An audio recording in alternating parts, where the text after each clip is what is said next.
Hello, hello, hello, hello, hello. Is this thing on? I tend to do the same stupid jokes over and over. So, is this thing on? Chicken, Your Honor. That's a private joke. That's okay. This thing sucks. And I admit that. And I'm sorry. So when you come up on Friday, because what's Friday? Showcase, that's right. And when you get up here, you're going to have to deal with this. But I'll be sitting up right here so I can help you if you need help with this thing, because it's really ornery and it doesn't want to do what you want it to do. But that's all I'm going to say. My name is David Simpson. I am still the program director here at the Fine Arts Work Center for the time being. I'm really glad to be here. I'm really glad you guys are here. Wednesday night, you've just finished your third day of workshop. Are we good? I hope you're having a really terrific week. I can't wait to hear and see your work on Friday. The sign-up sheet is across the way in the lounge.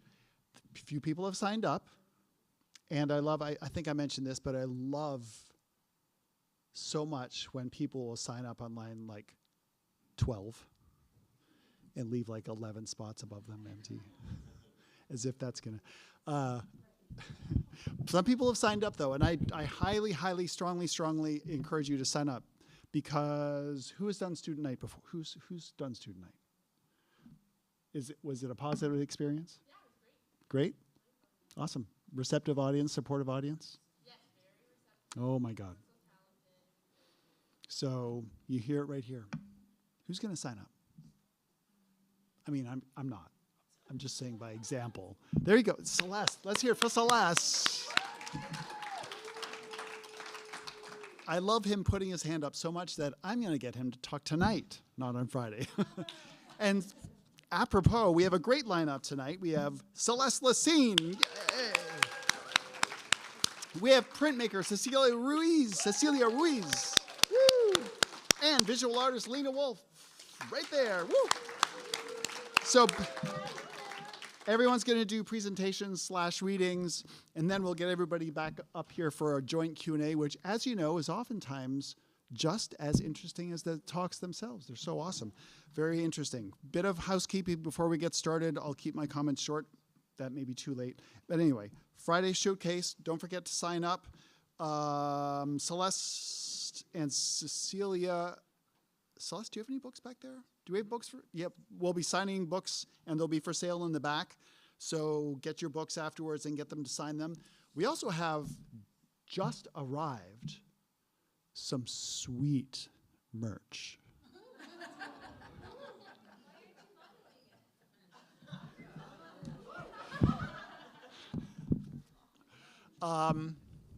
It's a fair question.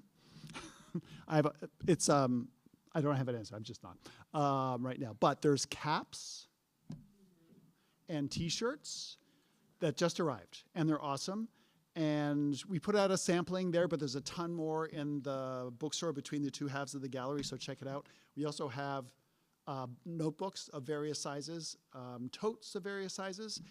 And in there, if you find yourself a blue T-shirt in there that you want, it is yours for free. So after the talks, please don't stampede. Be safe. But they are free. We want to get rid of them. We want them out. Take many. Take some for gifts. You have people coming to visit this summer. You're preparing little welcome baskets for them. Roll up a little blue Falk T-shirt and put it in there beside the Sauvignon Blanc and the dark chocolate, or whatever else. Okay, I'm going to stop. You guys are looking at me like I'm crazy. All right, so the gallery is not, well, we have a new show that was just hung up. Is it open at all? No way to get in there? So you're going to have to wait till tomorrow for the merch, so save, and the free T-shirts. But you know what's tomorrow? Thursday, tomorrow, is the opening reception for the new show, which is called Making Space, Painting Place, curated by our very own Sean, who's our director of advancement, and Jerome, who we all know and love, curated the show. And opening is tomorrow from 6 to 8. So come for some like wine and grapes and some art. Thank you for that. Thank you for that very polite round of applause. Somebody's gonna okay, the restrooms are still down the hall. Turn your cell phones off. And now I'd like to welcome one of Celeste's students, Timothy Patrick McCarthy, to the stage to introduce Celeste.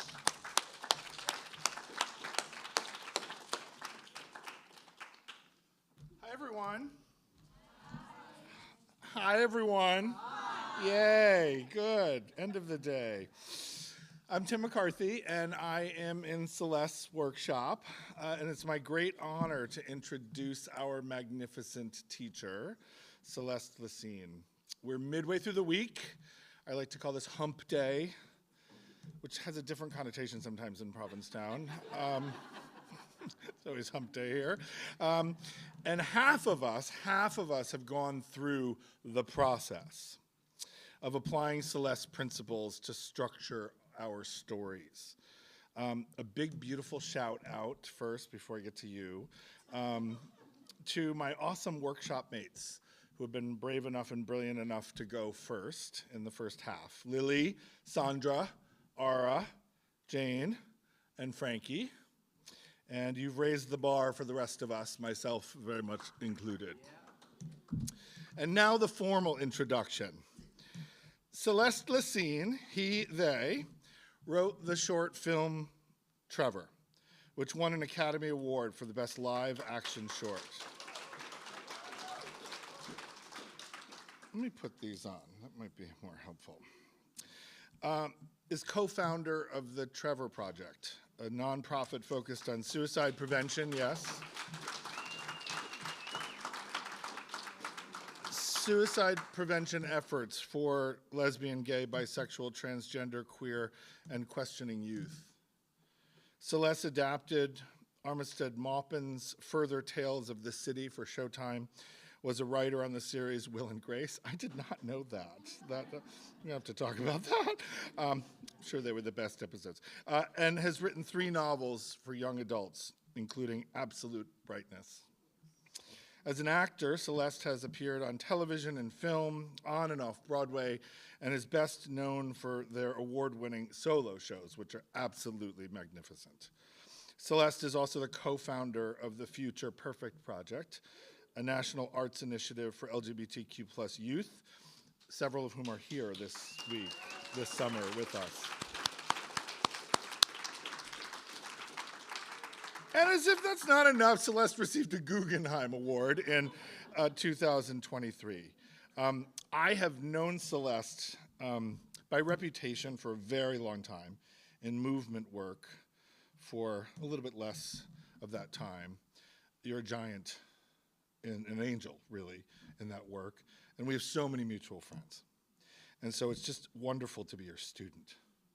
I've been a teacher for a long time. It's nice to be a student again, especially yours. I wanted to make sure that in this introduction, I included all the voices from our cohort. So I came up with what I think is a cute and clever, work with me, riff on one of Celeste's principles, the premise.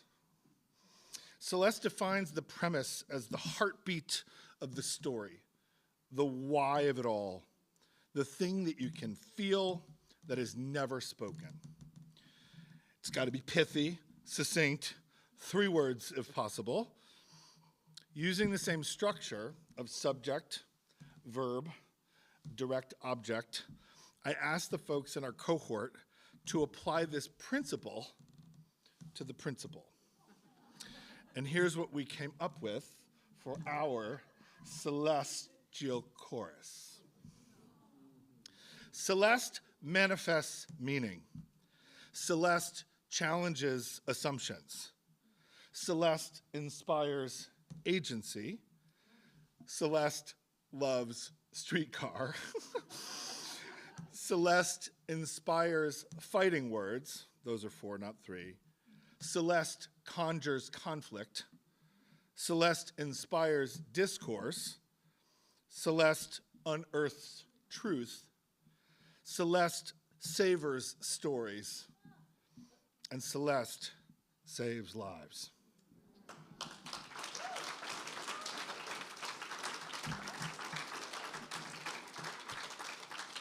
Dear Celeste, we know that I have violated your principle by speaking these things aloud, but that's our story and we're sticking to it.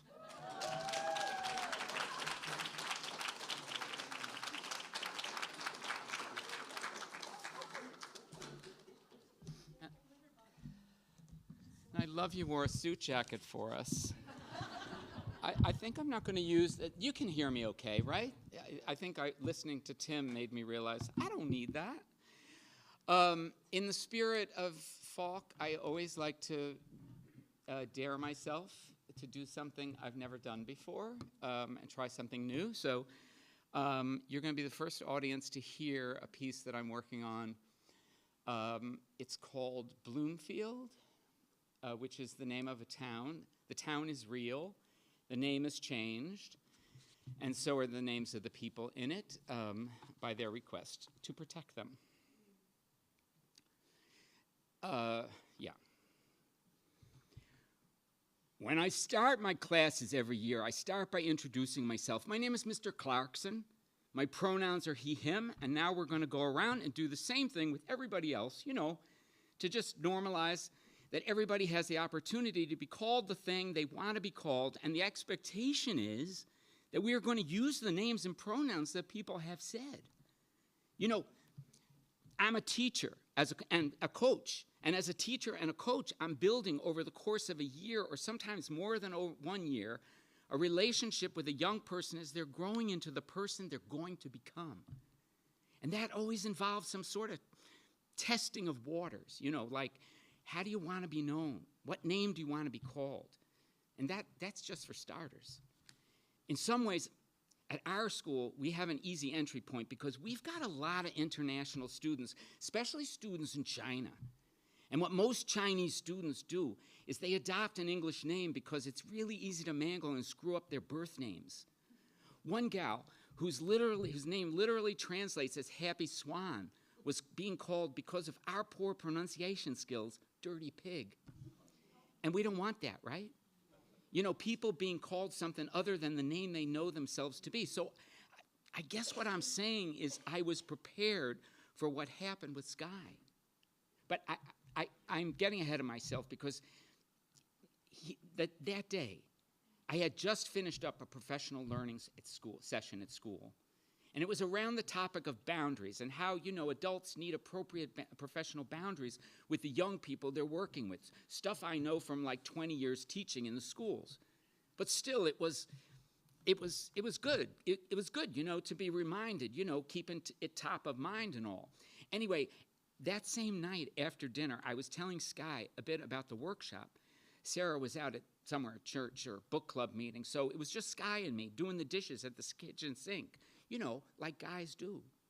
And I'm thinking maybe this is one of those opportunities to sort of make sure doors of communication are open between us, you know, father to son, just in case anything, you know. So I said to them, you know, if there's anything you ever feel like you need to, you know, talk about or tell somebody about, you know, obviously there's me and there's Mom. But you also have your advisors at school, and you have your favorite teacher. And so Sky is standing there at the sink, drying one of the dishes, and they said, well, actually, and I was like, uh-oh. You know, I'm thinking, did something happen? But before I could ask, they said, I'm not a boy. And I was like, oh, okay. And then I say, wait, and he says, I'm not a boy, I'm non-binary, and I'm bisexual. It just sort of came out of that fast. And I think, you know, I paused for a second, and I remember smiling. I was still facing the sink, so I didn't really have my back to them, but I was just smiling and just feeling this, okay, yay, this is great. And I remember for myself this enormous feeling of relief because they didn't have to keep it a secret anymore. That was the thing I had always carried in my heart, almost since the day Sky was born. I don't feel like I can tell my parents, is what kids were always telling me at school. And it would kill me to hear that. And I mean, what does it say about, you know? So the fact that Sky could open up to me and be, you know, just come out and say it. And I said, so how long? How long, you know, how long have you know? Just tell me. Geez, I couldn't even really articulate it yet. But they knew where I was going, so they said, no, wait, hold on. Actually, I'm going to let Sky tell you that part of the story. That's his to tell. But what I can tell you is that we hugged. Okay. And then they said, but don't tell Mom yet. And I was like, okay. And I think I was just surprised. And I said, yeah, okay, that's fine. Just remember, I don't like keeping secrets from Mom. So, you know, at some point you're going to need to. And Sky was like, okay, I will. And, you know, we left it at that. But the relief I felt, because like I said, my greatest fear as a parent, my greatest fear with Sky was always that they would feel like they had to keep a secret and that they would feel they couldn't carry it and that they would maybe one day, you know, harm themselves. Of course, I still worry. I mean, I live in the world and my kid is going to the local cinema dressed in a skirt and heels, and I mean, they look nice, real nice. But I can't help it if I feel a little nervousness, anxiousness. I mean, you're going to a place where there are going to be some people who will maybe look at you in that way. But, you know, actually, I find the more Sky is out navigating as themselves and moving through the world, the more it's like, okay, maybe the world's going to be okay with this. And also, Sky is very, very, very aware of, you know, the realities of the world right now. And, you know, they're conscious about how they navigate and where they're going and who they're with. Honestly, the thing with me is I don't want my worry to keep Sky from being the person they naturally are. Like with me and Sky at the sink washing the dishes that night, it was like an epiphany for me because I realized they didn't change in that moment. When I told them, Sky was still exactly the same person they were 5 minutes before. They knew who they were. They knew the name they wanted me to use. They knew their pronouns. 5 minutes ago, they were a human being, and they're a human being now. 5 minutes ago, they loved the same people they love now. Nothing changed about them.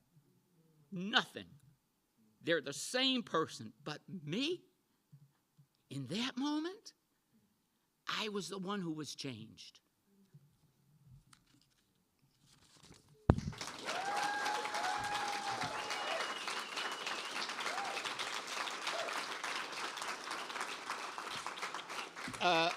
A big cosmic shout out to the people who spoke to me and trusted me with these stories. I'm going to try to go through them. I think I'm going to go over time, but I try to be respectful.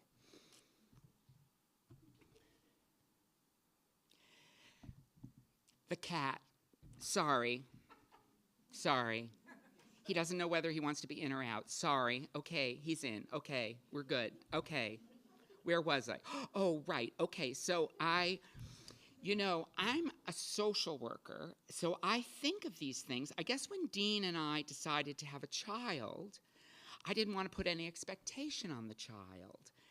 When we lost our first child, I had a second trimester miscarriage. So by the time we had Sky, we both just wanted a healthy child, right? Just like that was all that mattered. And everybody was like, well, are you having a boy or a girl? And we said, we don't know. And they're like, you have to find out. And I was like, no, I don't have to find out. That is so not important to me. I just want this healthy baby, right? And so we were blessed with this healthy baby, a baby boy. And it's interesting because for me, I think as a feminist, I was definitely like, I don't want to raise a boy with all these societal messages.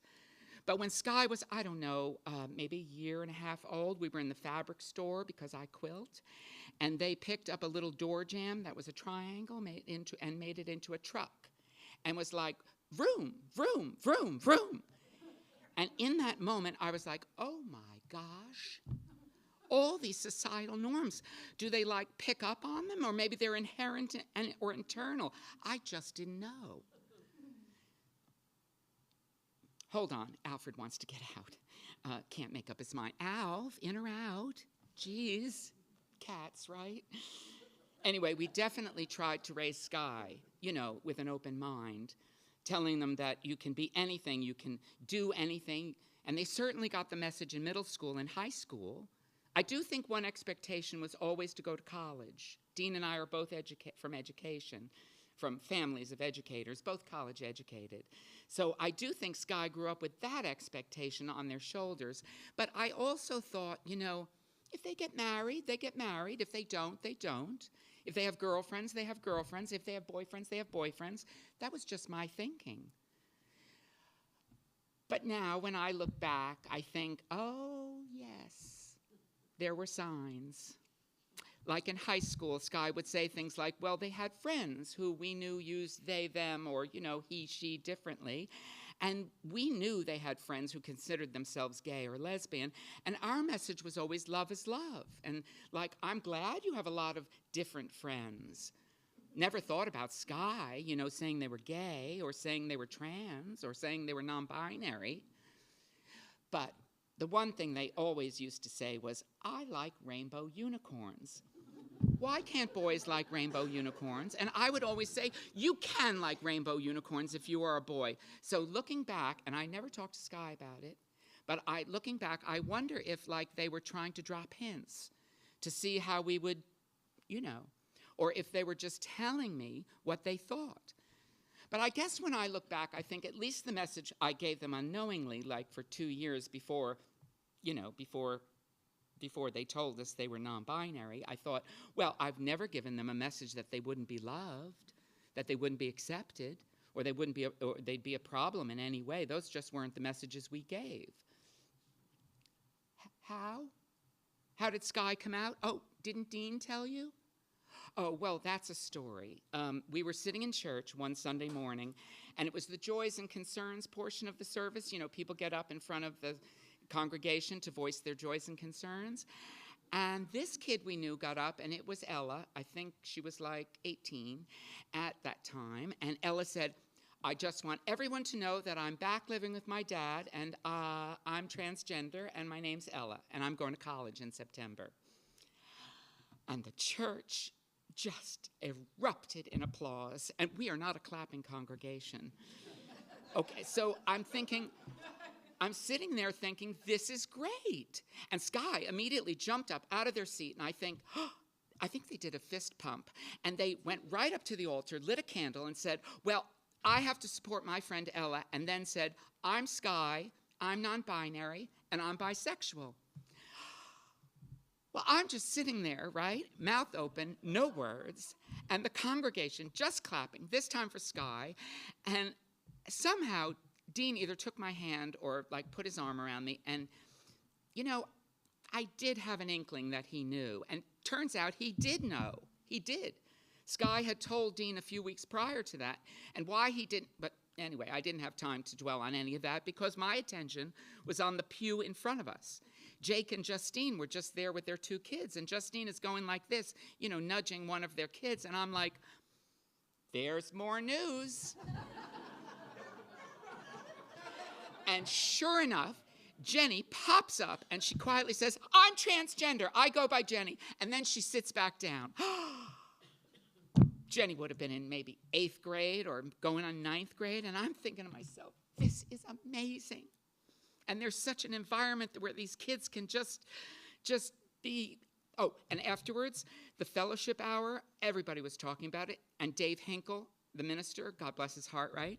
Dave happens to be a gay man, and he was so pleased for everybody. Later, he reached out to all 3 kids individually, and he reached out to all 6 of us as parents. The whole thing from start to finish was so, so joyful. Oh, I remember as the fall went on wanting to learn more. Like I had some conversations with Sky where I had one idea of what it meant to be non-binary, and they had a very different idea of what it meant to be non-binary. And my mom mind and my social worker brain would collide, because I'd be like, well, I went to this training, and this is what I was trained to say or trained to do, and now you're telling me this other thing, and I just didn't know what to think. So then I would do more reading, and that's how I came to realize there's more than one way to be non-binary. Oh, and I remember this big conversation that Dean and I had about how Sky didn't want to tell a lot of people. I mean, the whole church knew, and his theater group knew too, so that was nice. And of course we knew, and well, like the grandparents, they still don't know, so there's that. And I remember Dean saying, I just don't want to keep secrets. And I said, well, I don't see it that way. I don't see it as a secret. I see it as a private information. And I said, when I was in high school and college, I didn't go up to my aunts and uncles and say, I'm heterosexual and I want to date men. So why should Sky have to do that? And that was really helpful to Dean.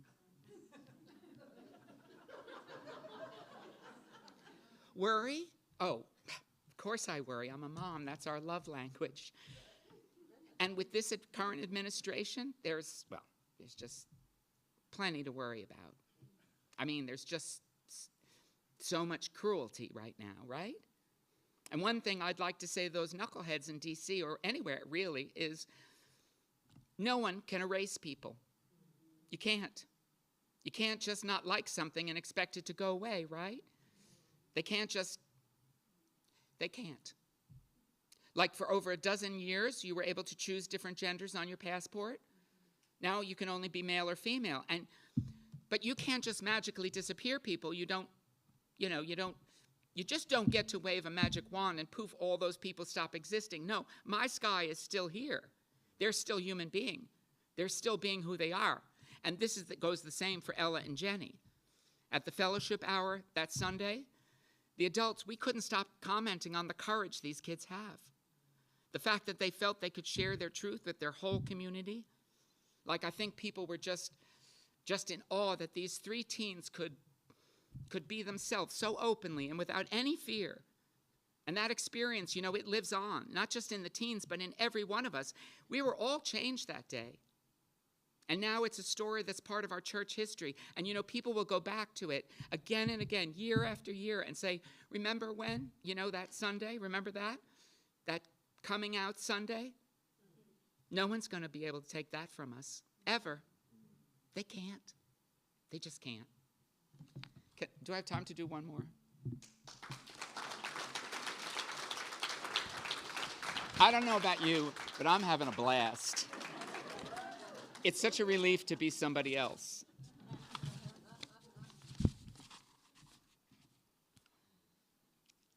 My comfort zone is Bach and contemporaries. And Bach is at the modern edge of my musical interest. I've season tickets to Blue Heron, which is the Renaissance performing group. So that's where I, feel most comfortable.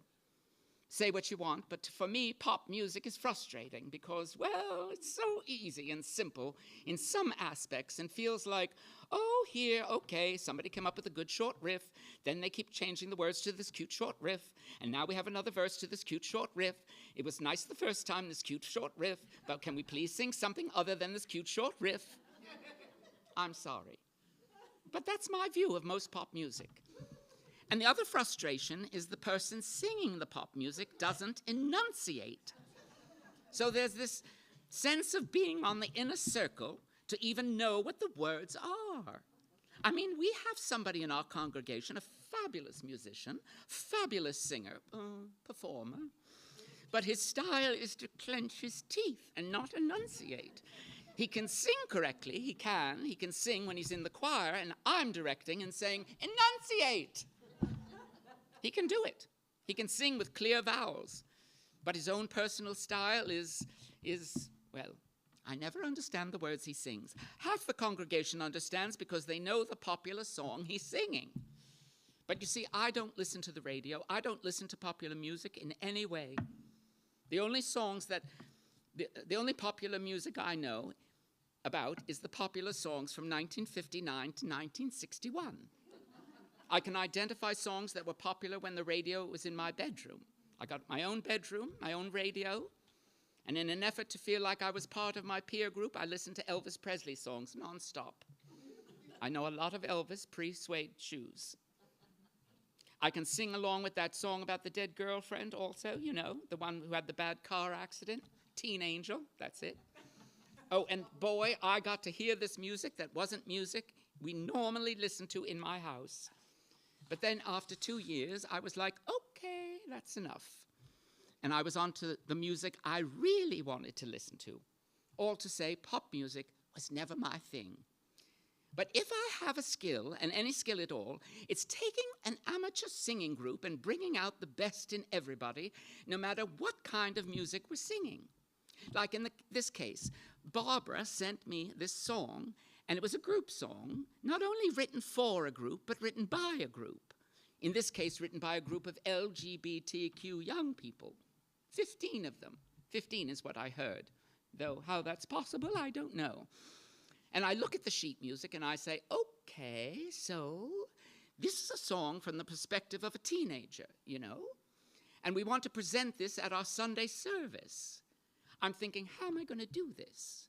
A solo, too. You see, the thing about our choir is Mike is willing to do solos. Dean is willing to do solos. I have some lovely voices, not powerful, but lovely voices. Because, you see, my choir's mean age is something like 60. Ella is 20, but if she stays home, then my next youngest person is Emily at 40 or 41. The oldest is Dolores Sullivan, who just turned 80, and she needs constant reminders of everything from tempo to tone. So what I'm saying is we don't have any sopranos or altos eager to do a solo. I'm always starting with this question, how are we going to do this song?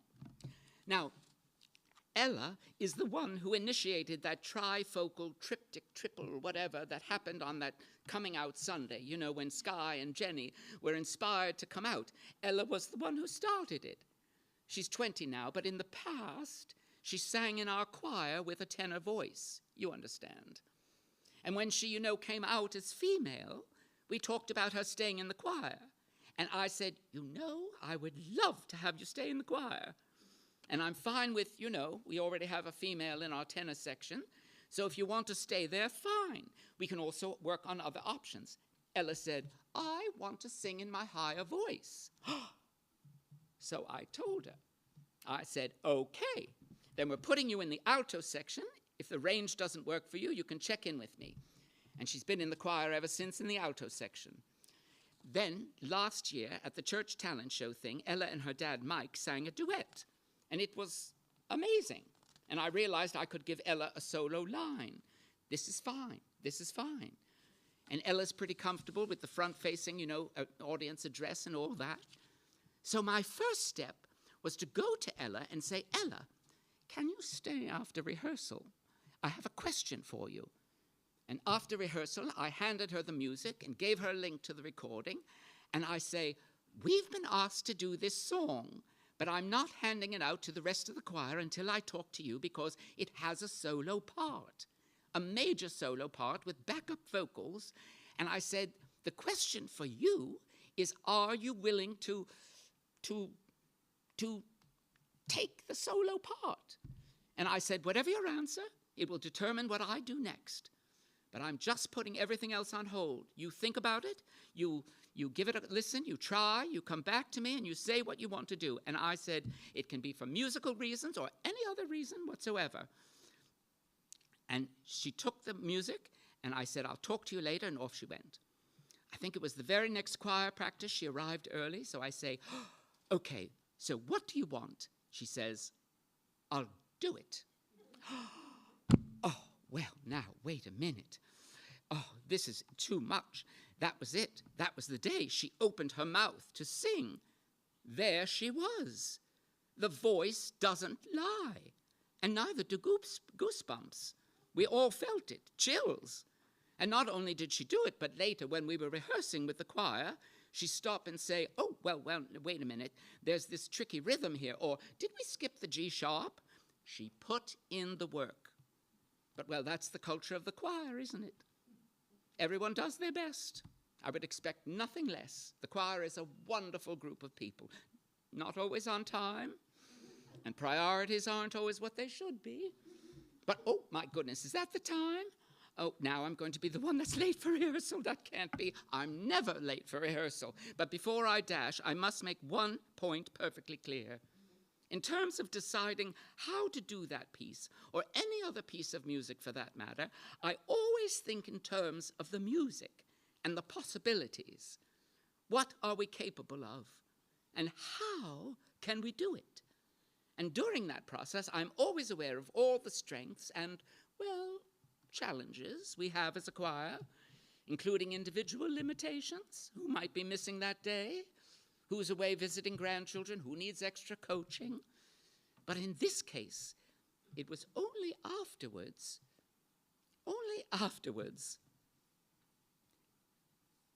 after I had all those things in place, that I realized, oh, hey, we have a trans youth singing a solo. How cool is that for this particular piece of music? A piece written by and for LGBTQ young people. And even though the whole experience was far outside my comfort zone and beyond what any of us in the choir had ever attempted before, I think together we really pulled it off. We did. We made it happen.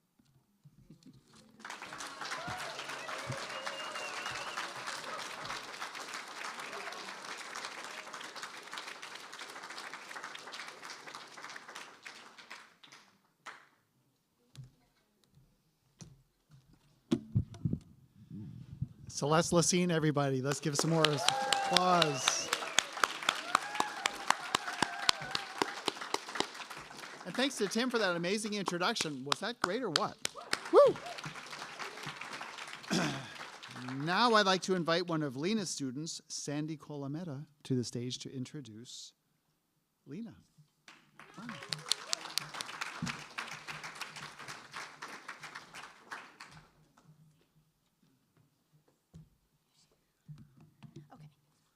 Should I talk into it?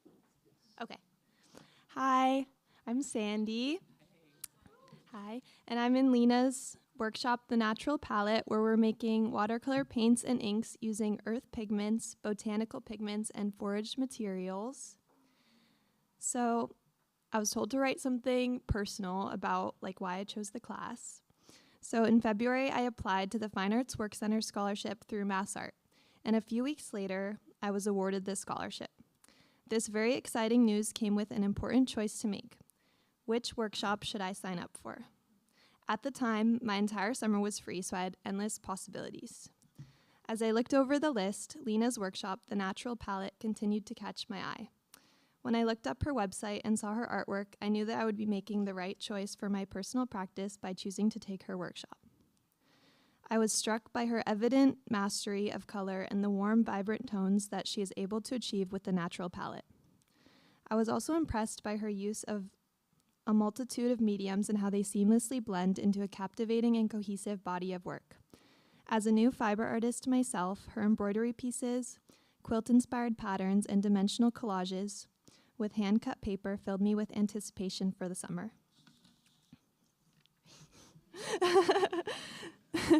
Now that I'm here at Fine Arts Work Center, I feel even more grateful to have the opportunity to learn from Lena.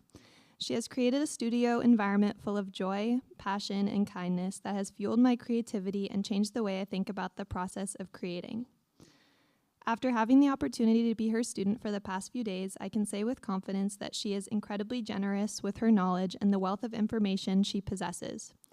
She taught me to embrace experimentation, always be willing to try a new technique, and that the materials that we use have the potential to be small pieces of artwork that add intention and meaning to the larger pieces we create with them. So thank you for being such an awesome teacher.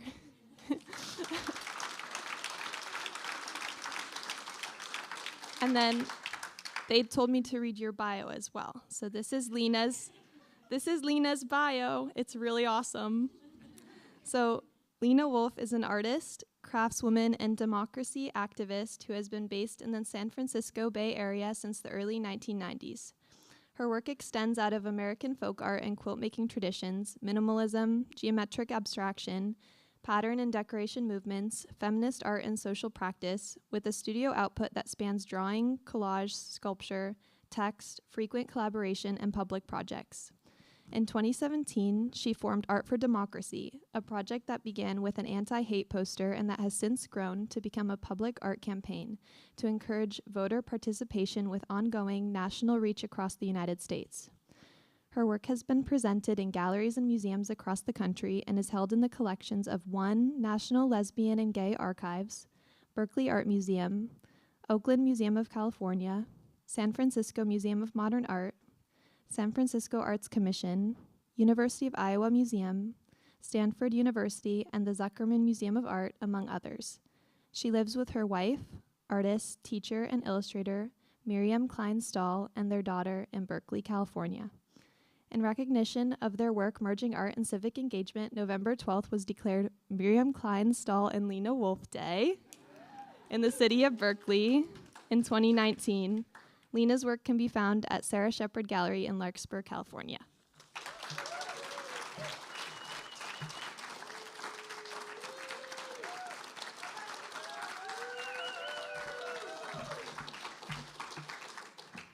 Sandy, that was so sweet. Thank you. I'm always like, how are you going to write about someone you just met? And you're so wonderful. All the introductions are amazing. Okay, I don't know as a visual artist if I can follow a wonderful actor and writer in the same way, but can you hear me? Yeah. You can? Okay. Okay, and just thanks to Falk, they make such a nice environment here. They really care about like the culture that's here, not just like what we're doing and what we're learning, but that people feel great to be here and included, and it's wonderful. So thanks to all of you. Okay, so I'm a little older now than I was before. And I never used to put in pictures of my family, but now that like not all of my parents are alive, I treasure them so much. They were also not perfect, they were problematic too. But just really recognizing and wanting to show that where I came from. And they were both, my dad's a jazz musician, and my mom was very aesthetic. And, it is because of my experience with them that I became an artist. So just saying that, and they're really cute. Here they are in Larkspur. You can see that they were hippies. And we lived with my dad's band in Larkspur, and I was born in an attic. And the doctor never showed up. It was just me. I don't know how she did it, but she did.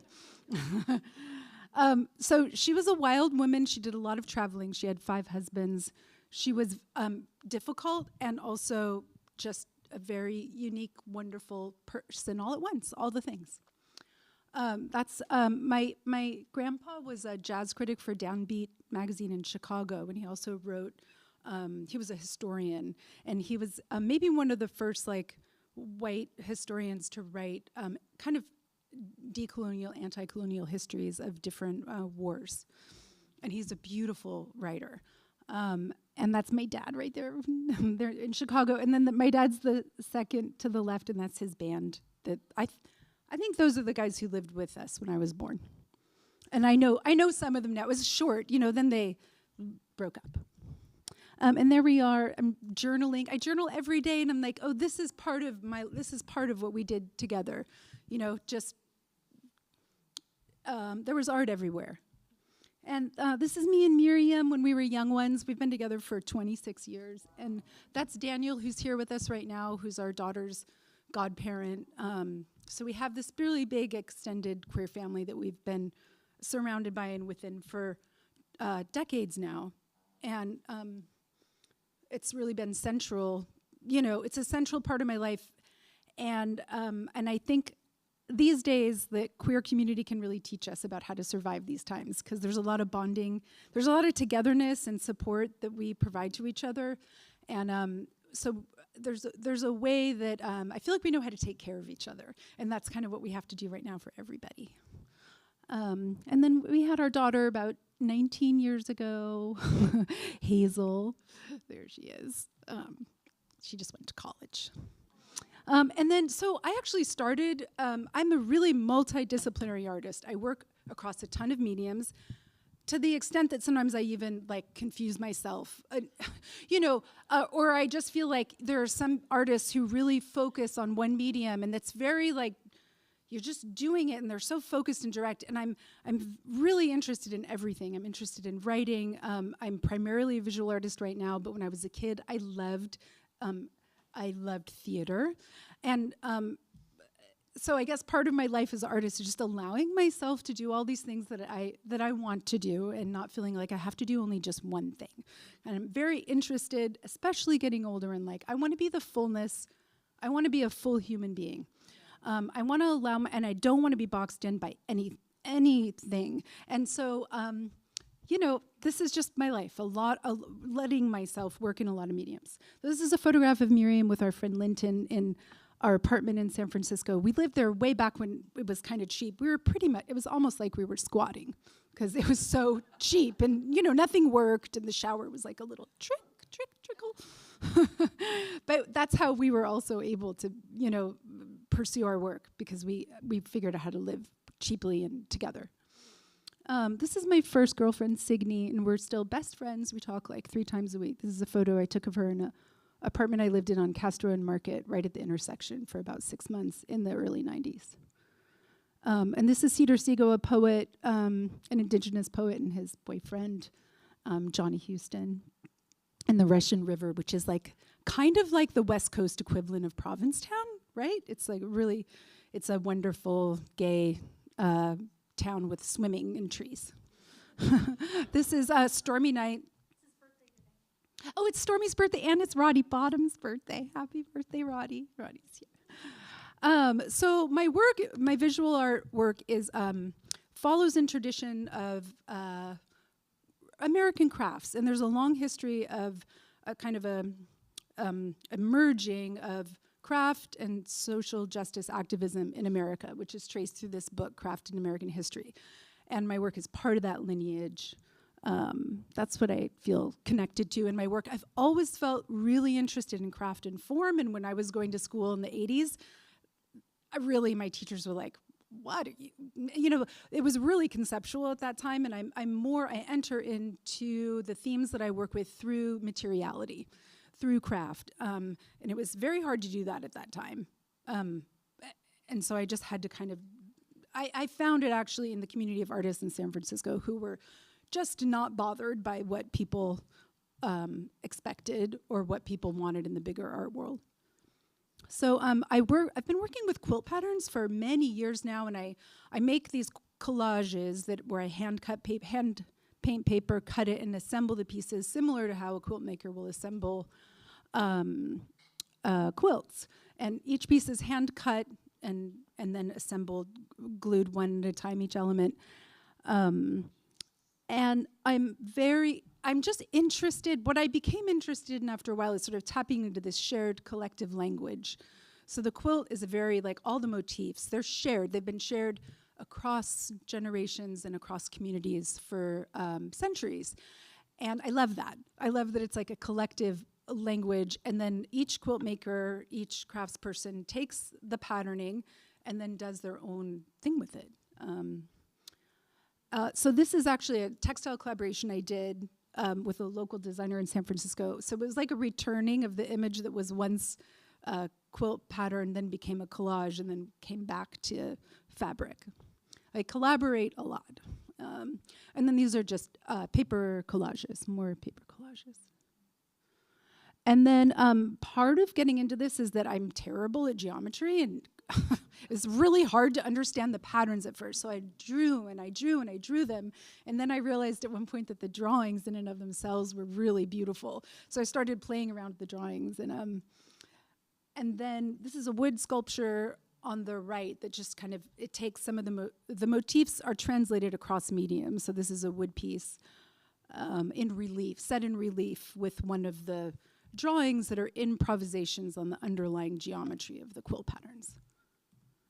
And then I had a residency at the de Young Museum in San Francisco in 2017. It was right after Trump got elected. And I was feeling terrible, like all of us. And they said, you have an opportunity to do something performative. And I hadn't done anything like that in years. And I really found that music at the time was helping me so much to deal with the awful emotions of what was going on, that I had to turn off the news and listen to music to just save my sanity. And so I know how to collaborate, and I have friends who are musicians, and I formed a chorus. And we sang these like pop songs that were relevant to the political moment. And then performed at the DeYoung. So I didn't really make much art during that residency, other than we practiced and then we performed at the museum.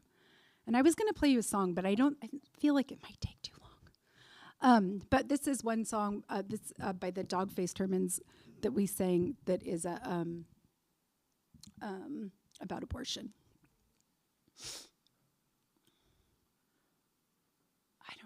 Well, maybe we'll listen to one line. So it's Keep Your Laws. Oh, sorry, that's not it. That's not the one.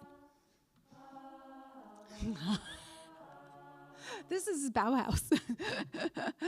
So Keep Your Laws is the third one down. We'll just listen to one stanza. If maybe we can turn it. It's kind of a mournful rendition of it.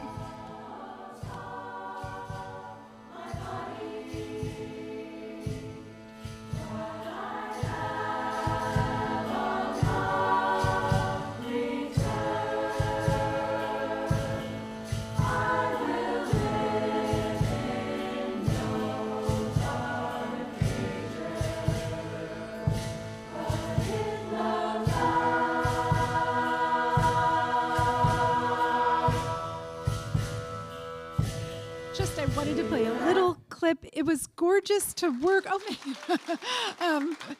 So it was so fun to collaborate with musicians and to sing, and it still feels like one of the most just sort of like amazing projects. But I love this last line. Mister, when you're in the sunshine and a shadow falls across, just look up and you'll find me. I'm in the light. And so this is relief paper collage, so taking the quilt and making them more three-dimensional, so setting the collages in relief and then working with related wood pieces that just are translations of the motifs. And this piece on the left is just easier seen on the, the one on the right. They're the same piece, you can see it better on the left. But and then here's just from these pieces that are really subtle with relief, you sort of have to see them in person from different angles. They change in the light, and they look very different in different light conditions.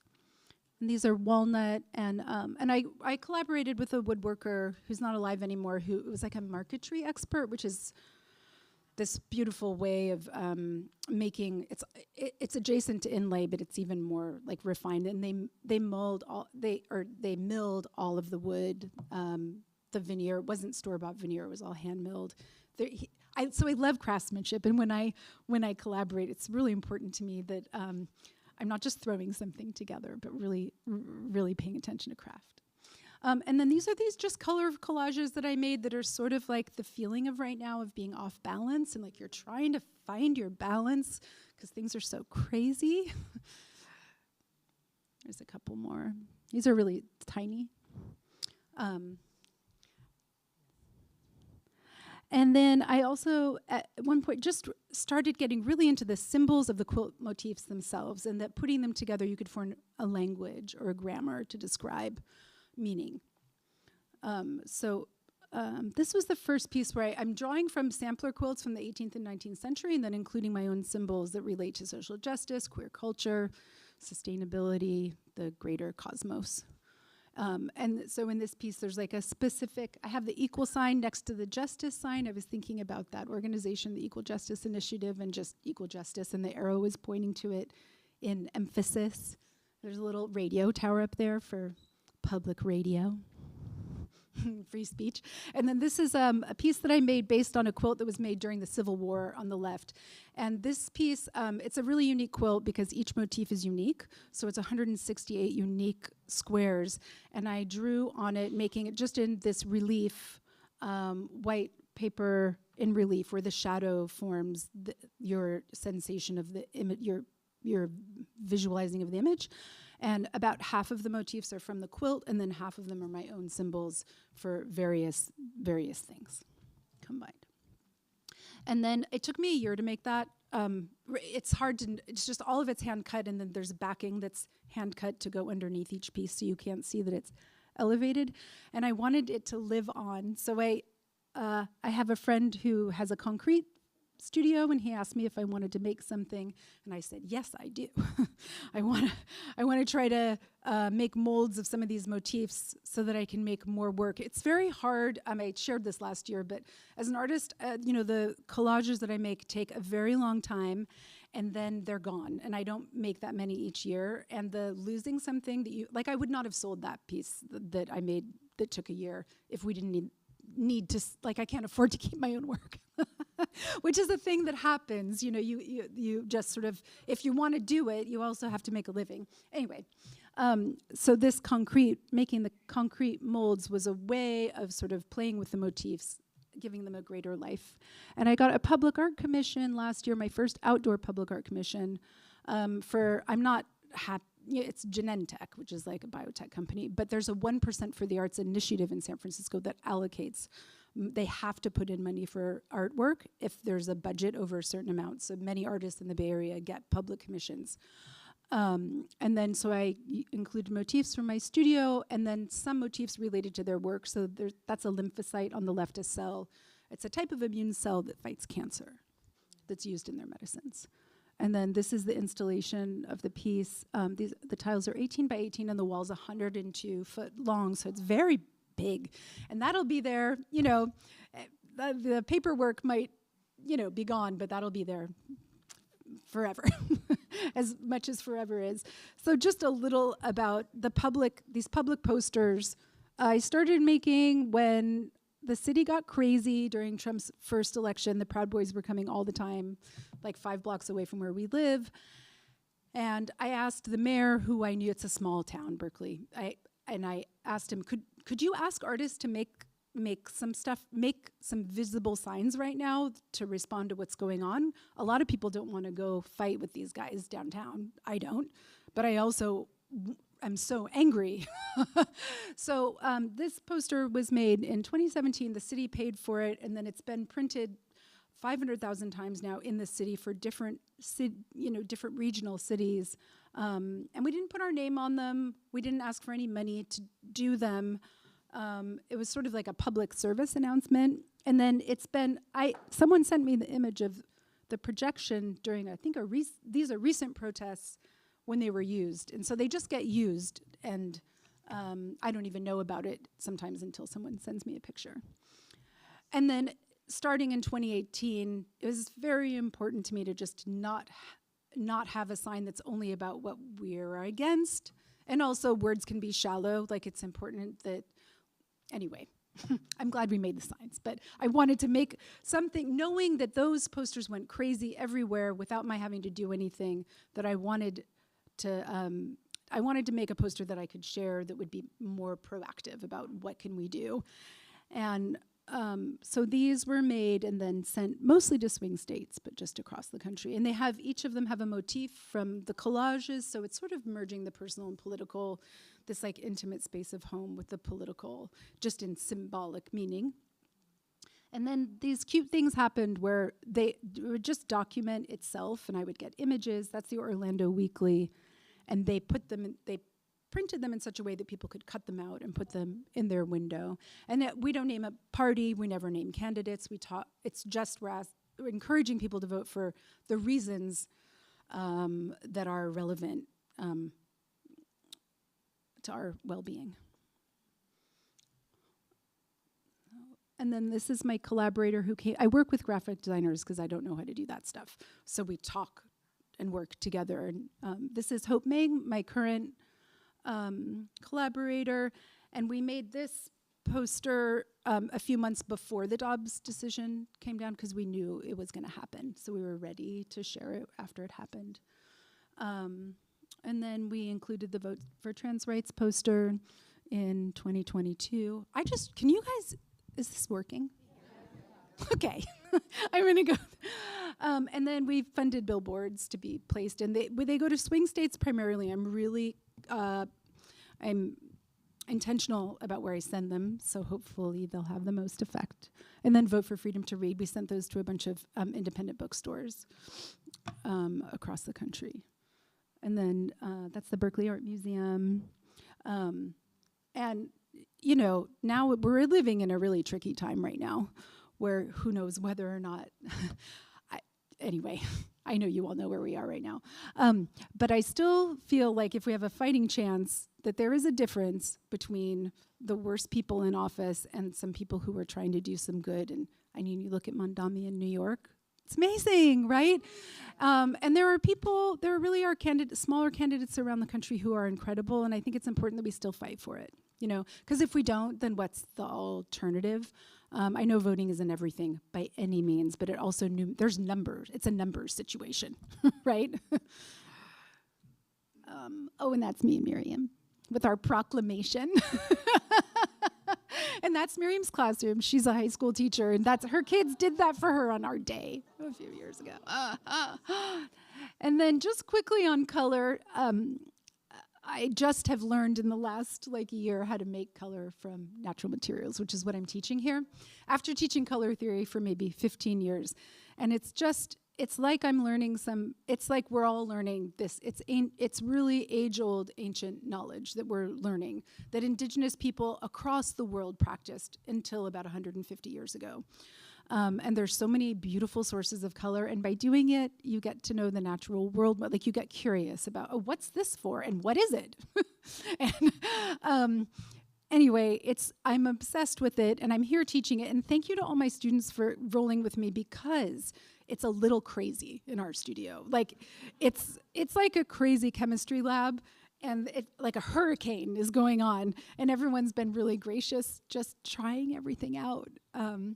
This week. So yeah, we've lost a hard-won literacy of color that was earned over millennia of experimentation and research. Reclaiming this knowledge isn't just about understanding the past. It might be one of the ways we can address many of the societal and environmental issues we face today. So one very sad thing about being a color-obsessed person is now I've learned that most of the color for all of our clothing, for the paints we use, they're made with fossil fuels, the synthetics. They're really bad, which is a shame. Like, even I made this dress, but it's with a color that I'm sure is, you know, I'm thinking all the time about going back. Like, can I limit myself to just go back to what I know is better for the world and from the world that will replenish us, rather than contributing to this hard situation environmentally? So those are oak galls. Those are all inks I made from during a residency I had at the Eames Ranch, from things that I foraged and found on site. So you can get pretty saturated color. And that's the piece I made from the inks that I made during the residency. And I'm not gonna talk about color theory, because that will be too long. But I wanna say, I recommend these books to all of you who are artists, and that I've really been thinking a lot about art and life. And I've been thinking about what it means to be an artist. And this thing of that, I really feel like it should be a human right that we all have access to the arts. And that what we do when we make art is just pay close attention to the world and respond to it with our senses. It's a relationship that we have to our materials, our medium, ourselves, and the world, and that everyone's life is better from forming a deeper relationship to that.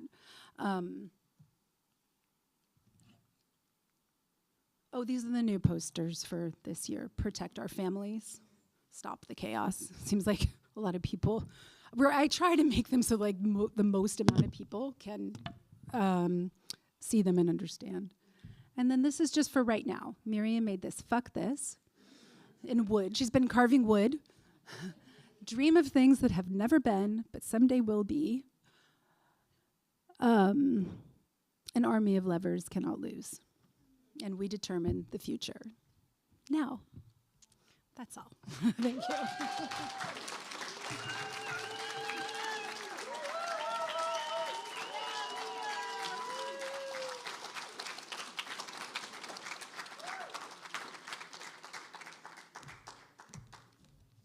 You know, we go through life and we're trying to think about, well, at least I do, I'm sure many of you do also, think about how to live a life of integrity and honesty and just being true to ourselves and true to the world. And, you know, when I think about Lena and Miriam, they're such inspiring artists and people to me, and I'm so grateful that they're part of the Falk family. Can we have another big round of applause for Lena Wolff?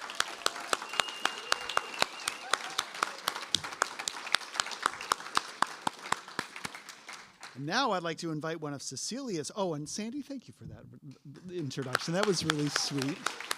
Thank you. It's perfect, just what I hoped for. I'd like to invite one of Cecilia's students, A.M. Wild. Where are you? There you are. Come on up to introduce Cecilia.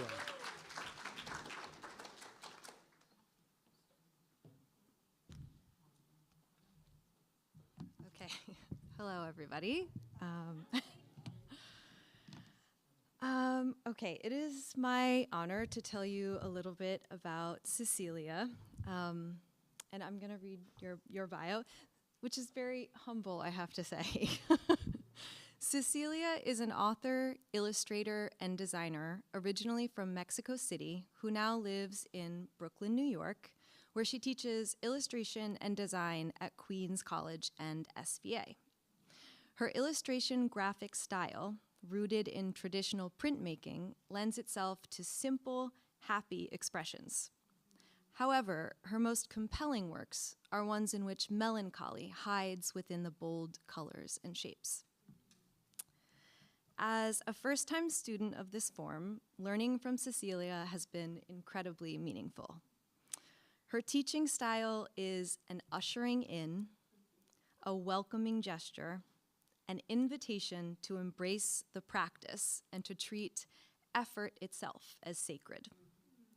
Cecilia has taught us countless useful techniques this week, but it's her focus on process that will stick with me long after my time here comes to an end. In block printing, the residue of one's exertion can appear along with the intended image when inked on the page. The tiny fissures, slashes, and radiating lines reflect the hand of the carver, becoming a unique signature of the artist themselves. Cecilia encouraged us not to remove all traces of striving, but to allow time spent drawing and erasing, carving and refining, to have a voice. Her approach reminds us that perfection is a myth. Art is an echo of intention, energy, strain, and labor. Art is imperfect and should be.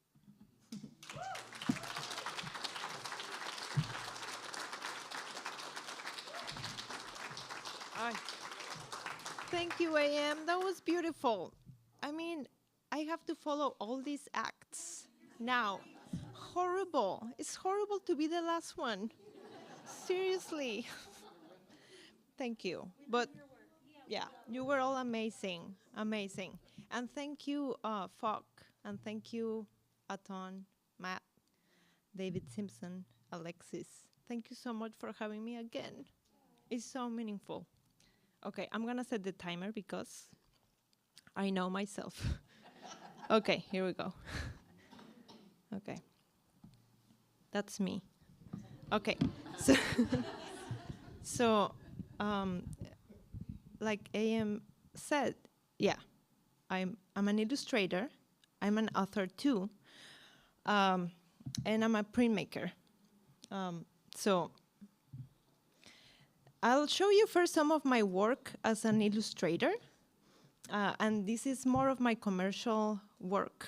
So I do these projects for clients, so book covers, editorial assignments for newspapers, so I would be given an article, and I have to create an image that encapsulates what the article says. These are some projects I did for Google, for the Google Doodle, which is really fun.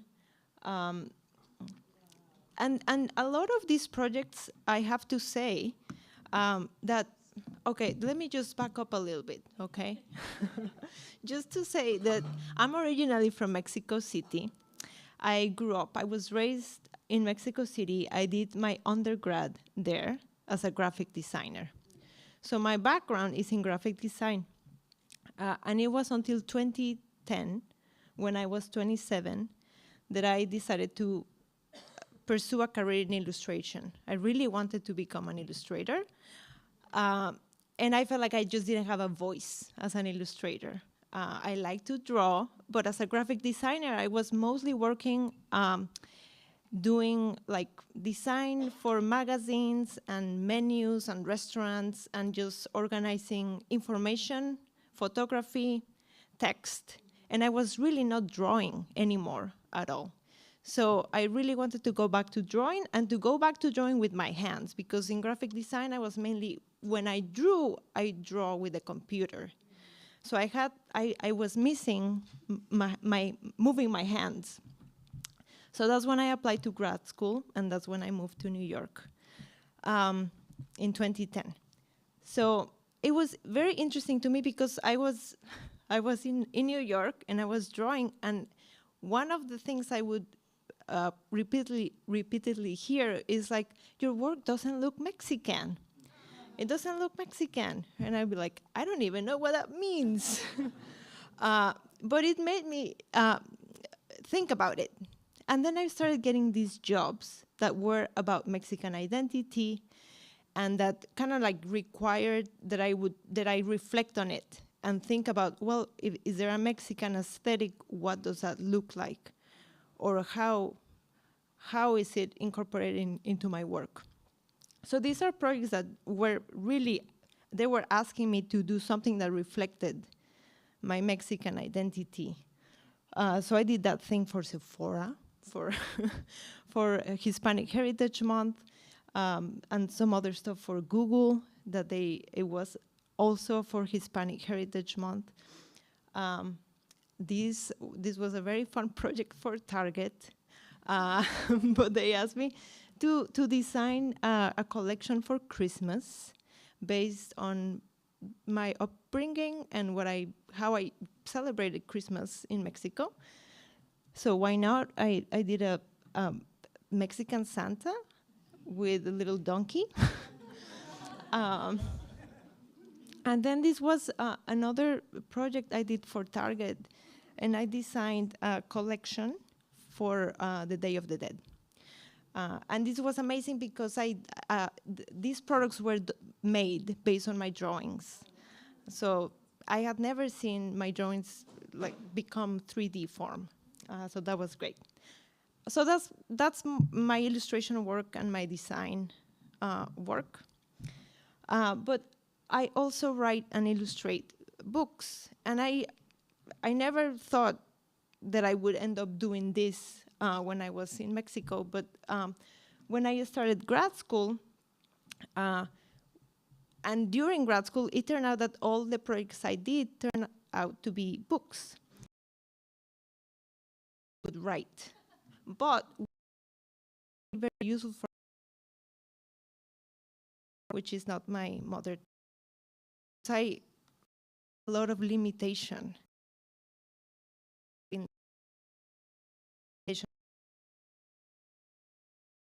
and with printmaking is very limited. Really those guardrails. 5 options. So that's in English, you have as many options for me to.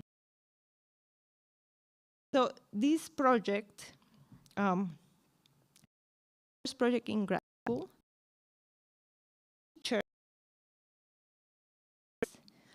and our professor just told us, read these and then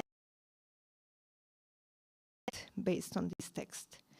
So I read it, and I've always been fascinated with memory. And this story, I just started doing research, and I found all these different memory phenomena that I didn't know of. And there was one that really caught my attention and reminded me of a short story by Jorge Luis Borges called Funes de Memorias. And in this story, Funes, the character, he has a prodigious memory. and he can remember everything. He cannot forget. So it's really a curse. And I read this, but I also found out that this was a real condition, that there's people that have had this. So it made me really think like, oh, maybe Borges knew about these cases, and then he wrote the story. Or maybe it was just a coincidence.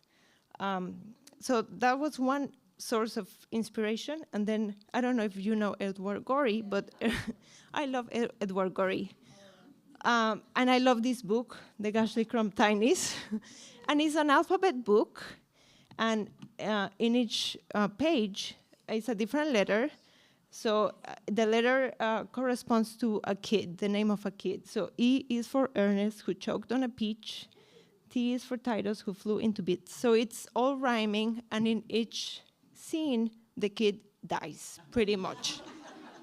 But what I love about Edward Gorey and this book is that the images, what you read is one thing, but what you see might be something else.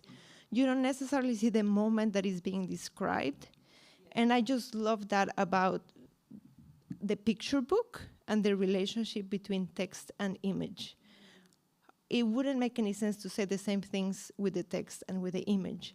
So you really can play with what you show and what you tell within the book. So I got this idea like, I'm gonna combine Borges and Edward Gorey, and I'm gonna create a series of characters, fictional characters, based on different memory phenomena. So for example, Veronica. Veronica was bad at faces, but good with smells. She learned to make perfumes and gave them to the ones she loved, so she might know when they were near. Simon, this one is heavy. Simon had a prodigious memory. He could remember, almost as if he had committed them, every single act of sin ever confessed to him. It was no longer strange to see him in the confessional room, hoping to be purged of his borrowed sins. Very emo.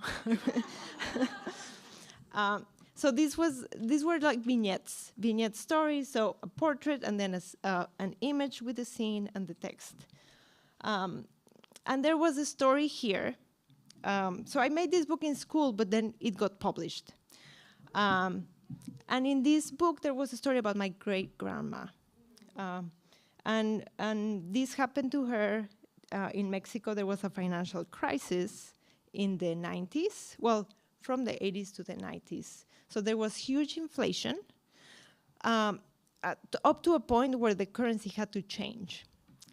So for example, if a cup of coffee at the beginning of the decade was 10 pesos, at the end of the decade, it was 10,000 pesos. So then new money was printed. There was a transitional period where you could use the old money and the new money. But at some point, the government said, like, we're not going to use the old money anymore. We're just going to use the new pesos. And then that's it, okay?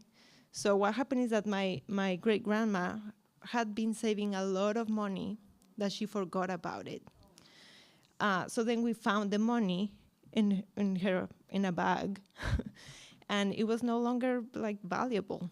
It was no longer in circulation. So that story just stayed with me, and I actually still have some of those bills because we use them to play with, like Monopoly and stuff like that.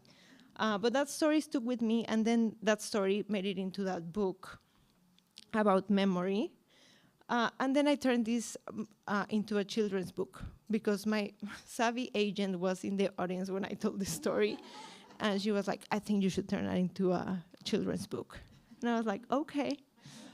So I did, and there were just a few different things that change. I'll show you. But this was very special to me because I got to draw some things from my life in Mexico. Like this, the meat shop that I used to go to with my family. So it happens in Mexico City. Classic bench in Mexico. That's me and my cousins, I got to draw ourselves. I'm on the left, looking very sad, extremely sad, even though I'm wearing like a marshmallow necklace. But I don't know what happened that day, really. Okay, so this is another project I did in grad school. This was my thesis project. So for our thesis, they told us, you can do whatever you want. You just have to create images. So I was really struggling coming up with the idea, what to make.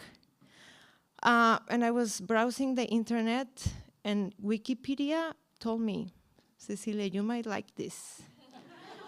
The list of unusual deaths.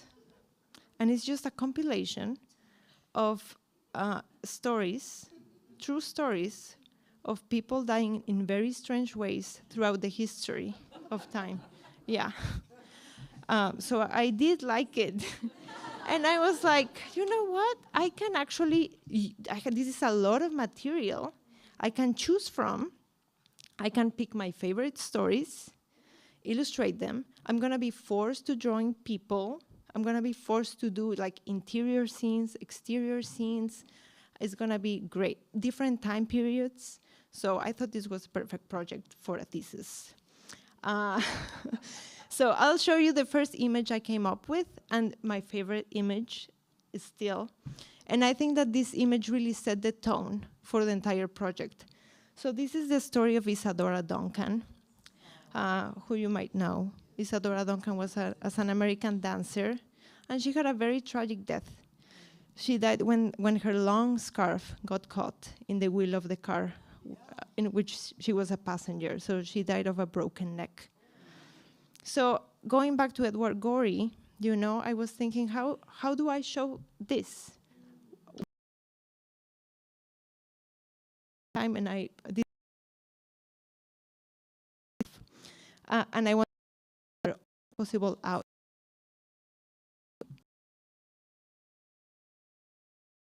I like showing. I'm a little lazy when it comes to like illustrating. So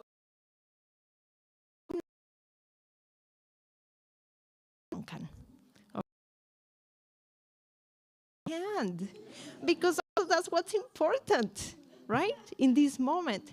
And then another secret confession, the mirror and the table are perfectly symmetrical. So I only drew half of it. And then I mirror it. Okay, so little tricks. Little tricks. Okay, okay. I'm gonna skip these stories because I feel like I'm running out of time. But this is a crazy story too, just quickly. An entire visiting soccer team was killed by lightning during a match in the Democratic Republic of Congo. Every player on the opposing home team survived. Okay. Okay, this is jumping to a different project. This is this book came out 3 years ago. I read it for the first time here. And this, the name of the book is Mr. Fiorello's Head, but it was born out of this character. And this character was, its original name was not Mr. Fiorello. The original name came out of a story about Philip, who's here in the audience, my husband. Philip had a lipoma. If you don't know what a lipoma is, but it's a fatty deposit. And he just had a lump on his back, so he went to check it out. And they said, it's a lipoma. And we were very relieved about this. But we created a character because we liked the name. And we just started drawing this character. We imagined what it would look like. And then he became part of our household. We started like drawing each other cards with Mr. Lipoma. Isn't he adorable? Yeah, so happy birthday, and anyway. But then, I feel like a lot of illustrators, they feel very comfortable drawing in public. I don't. I'm very shy drawer because I feel like I'm not a good drawer. But when I started drawing Mr. Lipoma, I felt very comfortable drawing Mr. Lipoma. And I think in part it's because it's just circles. It's very easy to draw him. So I would be drawing Mr. Lipoma one time, trying to think of, okay, I want to make another book. What would this book will be? And because Mr. Lipoma has no hair, he reminded me of my father, who also has no hair. And my dad, we would always tease him. Terrible. We would tease him about this and about these little hairs that would linger on top. So this was, I started thinking about this and his struggle and just my dad's, I never asked my dad, how was that for you, So I just started thinking about that loss that he went through. Anyway. So I was like, brilliant. I'm going to make this book. It's going to be very easy because I'm just going to draw up Mr. Lipoma in like face full frontal. And he's just going to, lose his hair, then 3 stay, and then he's just going to try to like work with them. But they are not going to work with him. And then by the end, when he like gives up, the 3 hairs will go away, and then he's gonna miss them. So that was like, for me, it was brilliant.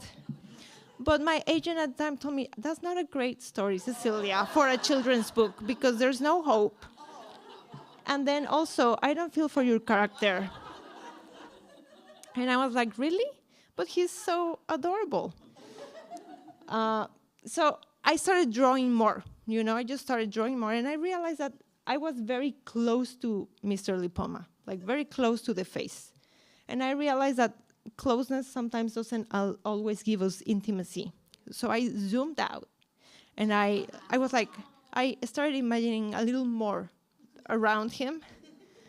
And I really like this drawing because he's so happy. And this was a breakthrough for me. This was the final image. So I kind of had fixed the problem of people not feeling for him, because now we can see how much he cares about the hair here. So he loses his hair, but the hope problem still needed to be fixed. A little bit of hope in the end. They tell you that that's good for a children's book. So I realized that Mr. Fiorello, I'm going to call him Mr. Fiorello now, had stayed in front of the mirror for way too long. Like he had just been staring in front of the mirror. And what he really needed to do was to step out of his house, get out into the world. So I did this horrible drawing. I was like, he's getting out. So he turns his back to the mirror, and then he leaves. And he goes out into the open.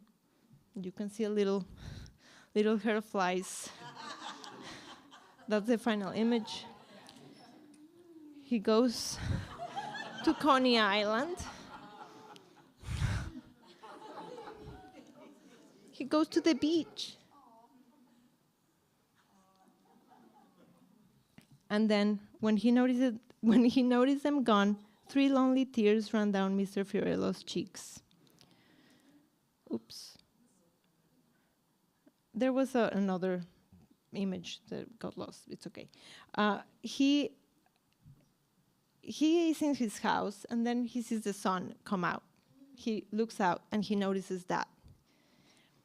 So he decides to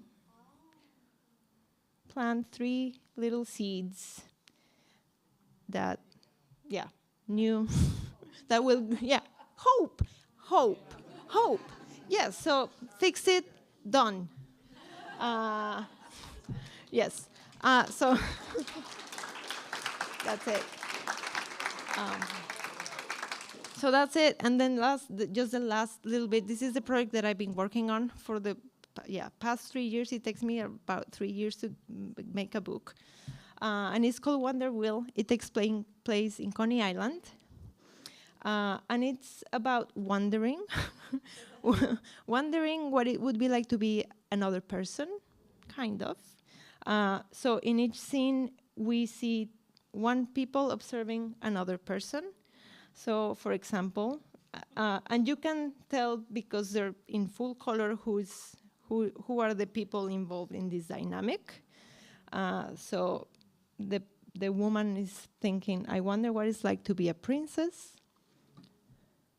Then we jump to the princess point of view.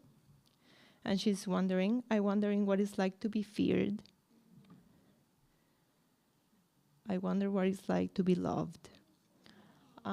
So that book is coming out next summer in May. Yeah, and I cannot wait. Yes, that's it. Thank you.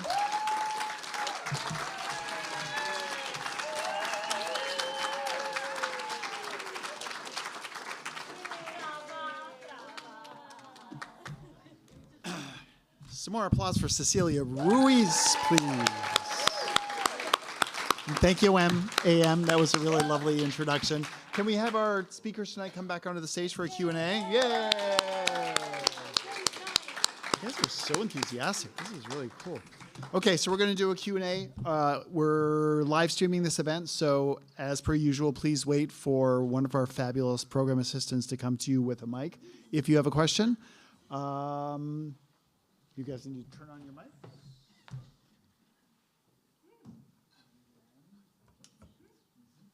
Hello.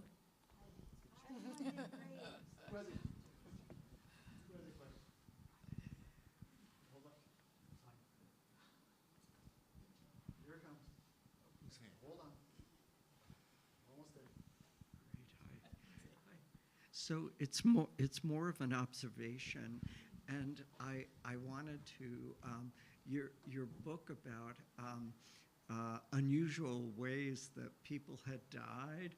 I saw a link later on. You had a radio plugged in next to a bathtub, and I know, and they told me. Oh. Yeah. My initial drawing, it was there, but then they told me that's too, it could fall into the bathtub. So I move it down. I move it down. Yeah. But there had to be music. I was not going to get rid of the radio.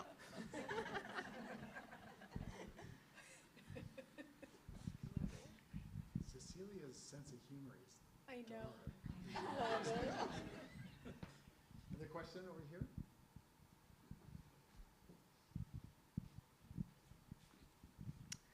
I feel like all three of you are heavily inspired by the real world in your art, really overtly. And I'm wondering how you can tell when a real world something is worth making art about. What does it feel like?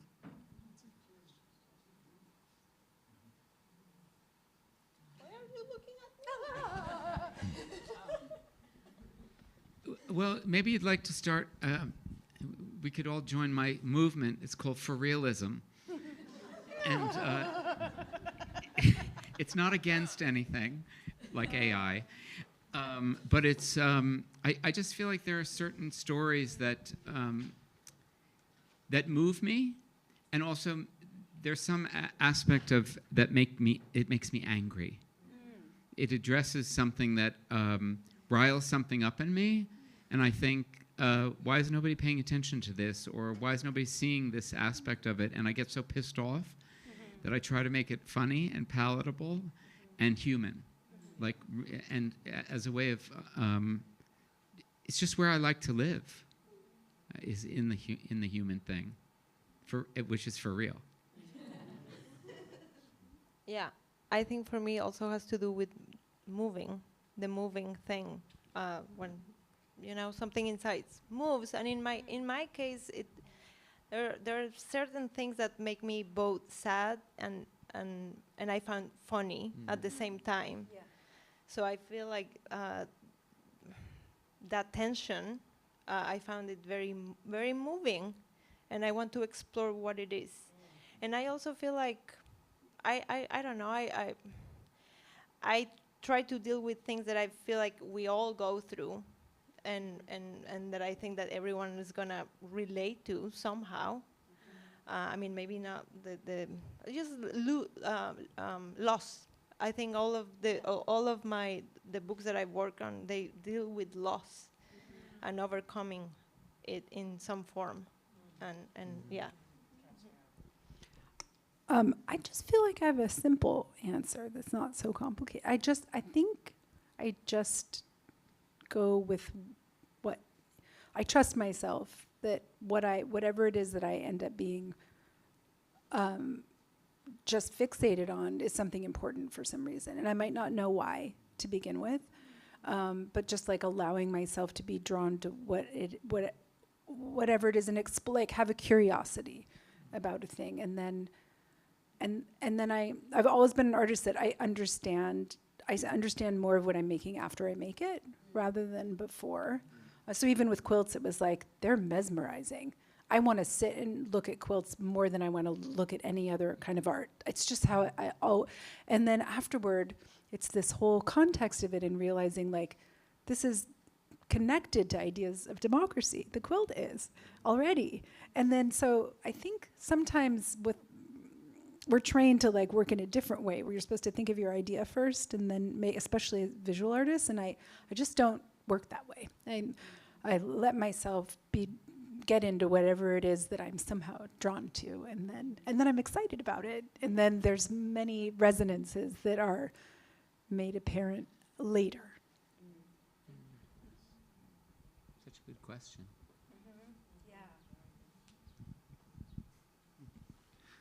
All three of you are amazing. And while observing and listening to you, I observed, also understood that you all sort of seem to work in pattern and then organization and then a turn to mystery or surprise. And I'm just kind of curious, how do you arrive at surprise or mystery in your work?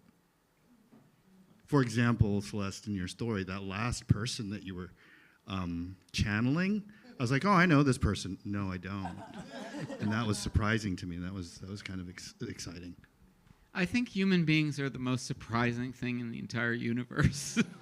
And that's why I like to spend time with them, and be them.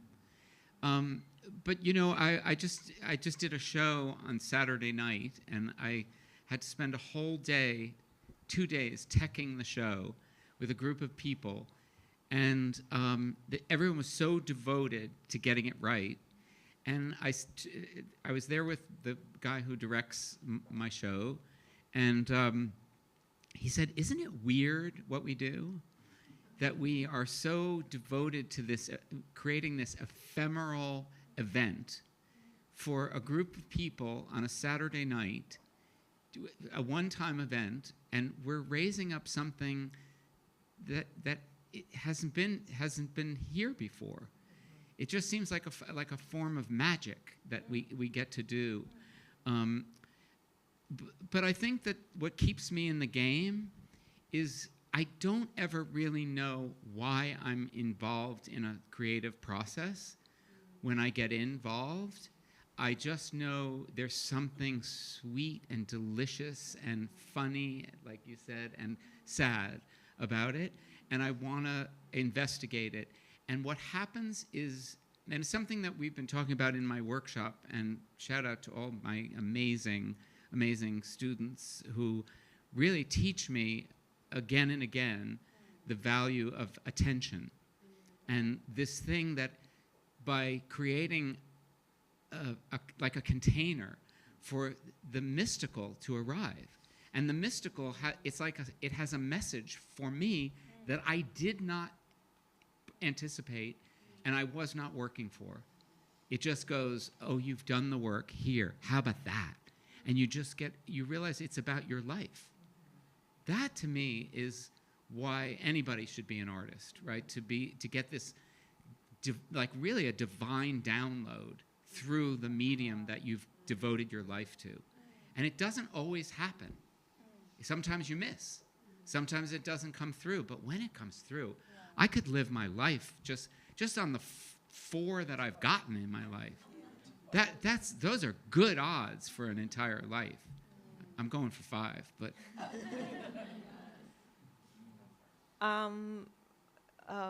Mystery. What was the other word you said? Surprise and surprise.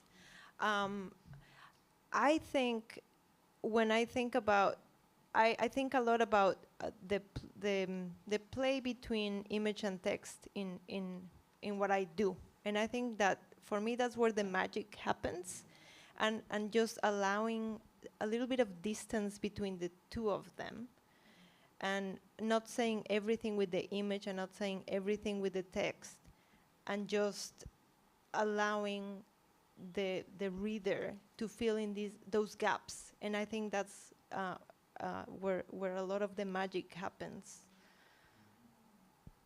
I love this question about pattern and surprise. So I love it. So one of the things that I'm always feel like I'm learning through the working with pattern is, well, first, it's astonishing that when you work with geometry, the points line up.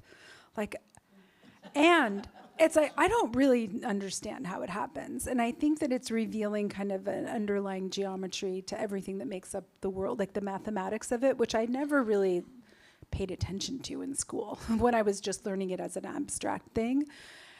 And that's where it's just, it is astonishing. It's so beautiful. There's like this elegance underneath everything that is revealed in that. And I mean, I guess, and then with the color too, it's like I'm just constantly astonished that what happens. And so that I think that's just part of like when you go, again, the thing of going toward whatever it is that you're interested in, something about the world, some bigger thing about the world will be revealed in your relationship to the learning. And that's, I was been thinking a lot about how, like, as artists, the wonderful thing about it is like we can spend a lot of time alone and not feel lonely. Like it's a kind of deep solitude that is always in relationship to something else.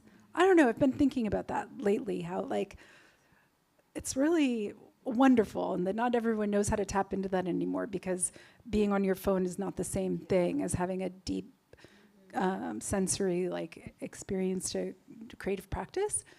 So that was a little bit of a left field addition, but to the question. Thank you. I just want to add that how great it's been to be here this week and see your work and be to be in other people's patterns and other disciplines that I don't have access to on a regular basis, and that we're all doing the same thing.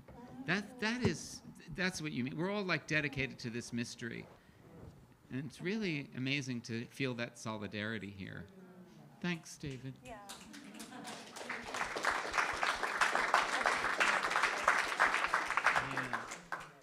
One more question? Dinner. Or none. Yeah. Everyone's hungry. Big hand for our wonderful instructors, Lena Wolff, Cecilia Ruiz, and Celeste Lecesne. Woo! Give it up. Remember, Cecilia and Celeste will have books in the back to all the books that she was talking about are back there for purchase and for signing. Likewise. Can't go to the gallery, but wait for your free t-shirt stuff tomorrow. And have a great night. Thank you. Sign up for student night.